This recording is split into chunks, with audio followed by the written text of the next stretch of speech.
Right now we're in the process of constructing a new 285-foot seawall.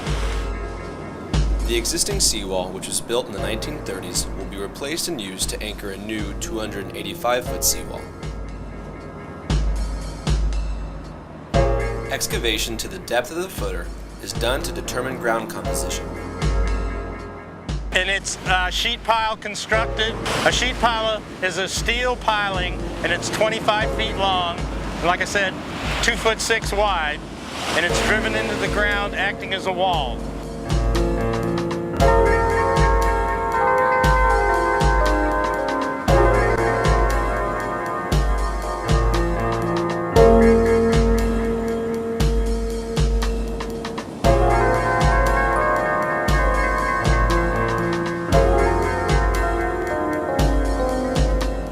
Each pair of sheet piles are two separate pieces, which are welded together, measuring 2.5 feet, and interlocking each other through tongue and groove. A sheet pile is set with the 2,500-pound hydraulic pneumatic hammer that sits on top of the sheet piling, and there's a power unit that sets off to the side, which pumps the hydraulic oil into it to make it work.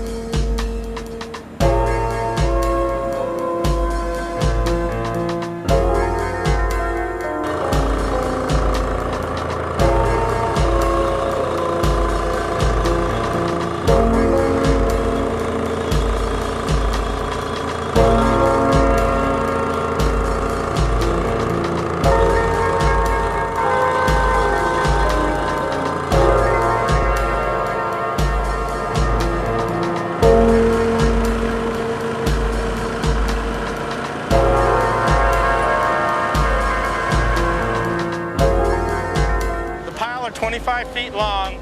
They're sticking roughly 6 foot out of the ground, which makes them 19 foot into the sand. In all, 60 pairs of sheet piles will be used to complete the seawall.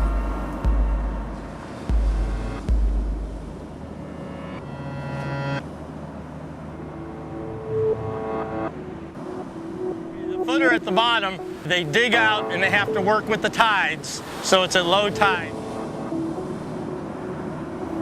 The tide pool and constant waves make digging challenging, but workers keep moving along the 285-foot stretch. They have two 2-inch pumps. They keep it pumped out. They have to work with the tide, so they keep it pumped out, and then as soon as it's all pumped out, and they build a sand berm in front of it to protect it from the waves, and that gives them enough time to get the rebar all placed, cleaned, and poured.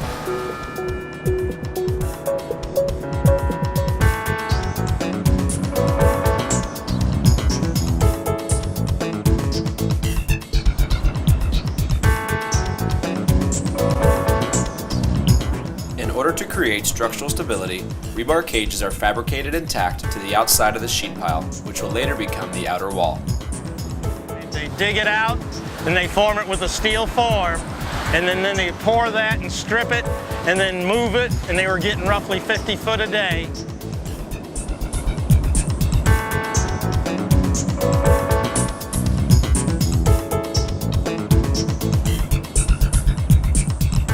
The footers are poured at 4 to 5 feet tall, with the bottom of the footer to be at an elevation of -2.5 NAVD.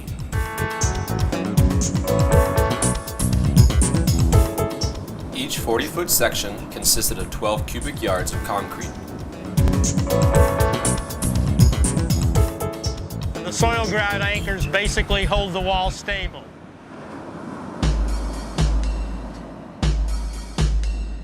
The soil grout anchors are 30 feet long and drilled at a 20-degree angle, causing the anchors to be approximately 10 to 12 feet below the surface.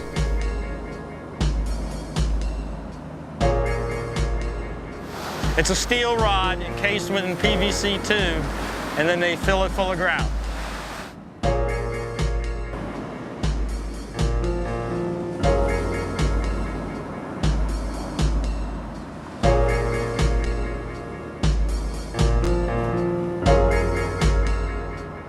Whalers, such as this one, are used to secure the anchors.